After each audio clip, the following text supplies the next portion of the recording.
வணக்கம் ஆபிரகாம். நடந்து முடிந்த சட்டமன்ற தேர்தலுக்கு பின்பு தமிழகம் முழுவதும் அரசியலில் பல்வேறு மாற்றங்கள் நிகழ்ந்து வருகின்றது. குறிப்பாக பலதரப்பட்ட கட்சிகளைச் சேர்ந்தவர்கள் தாவேகாவில் இணைவதற்கு மும்முரம் காட்டி வருகின்றார்கள். இந்த நிலையில் ராமநாதபுரம் மாவட்டத்தில் அம்மா மக்கள் முன்னேற்ற கழகத்துடைய மாவட்ட செயலாளர் முன்னாள் எம்எல்ஏ முருகன் தலைமையில் இன்று அவரது அலுவலகத்தில் அவசர கூட்டம் ஒன்று நடைபெற்றுள்ளது. இந்த அவசர கூட்டத்தில் அமமுக நிர்வாகிகள் அனைவரும் கலந்து கொண்டிருக்கிறார்கள். அந்த கூட்டத்தின்படி பல்வேறு முடிவுகள் எடுக்கப்பட்டுள்ளது.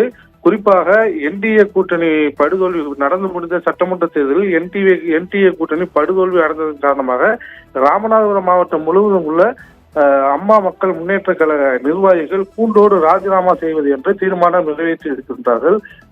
மாவட்ட செயலாளர் எம்எல்ஏ முருகன் தனது ராஜினாமை முதலில் செய்த பின்பு ஒன்றிய நகர மற்றும் பேரூர் கழக கிளைக்கழக செயலாளர்கள் என அனைவரும் கூண்டோடு ராஜினாமா செய்து கட்சியிலிருந்து தங்களை தாங்களே விடுவித்துள்ளார்கள். இந்த ராஜினாமா கடிதம் டிடிவி தினகரனுக்கு அனுப்பப்பட்டுள்ளதாகவும் விரைவில் அரசியலில் அடுத்த கட்ட நடவடிக்கையில் மேற்கொள்ளப் போவதாக முன்னாள் எம்எல்ஏ முருகன் தெரிவித்துள்ளார்.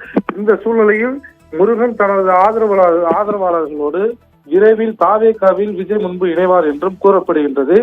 ஏற்கனவே டிடிவி தினகரன் ராமநாதபுரம் மாவட்டத்தில் பிரச்சாரத்திற்கோ இல்ல மற்ற நிகழ்வுகளுக்கோ வந்தால் எம்எல்ஏ முருகன் இல்லத்தில் தான் தங்குவார். அப்படியே அவருக்கு நம்பிக்கை பாத்திரமாக இருந்த இவரே தற்போது அந்த கட்சியிலிருந்து விலகி மாவட்டம் முழுவதும் உள்ள நிர்வாகிகள் கூண்டோடு கலைத்தது இங்கு பேசுபொருளாகி உள்ளது.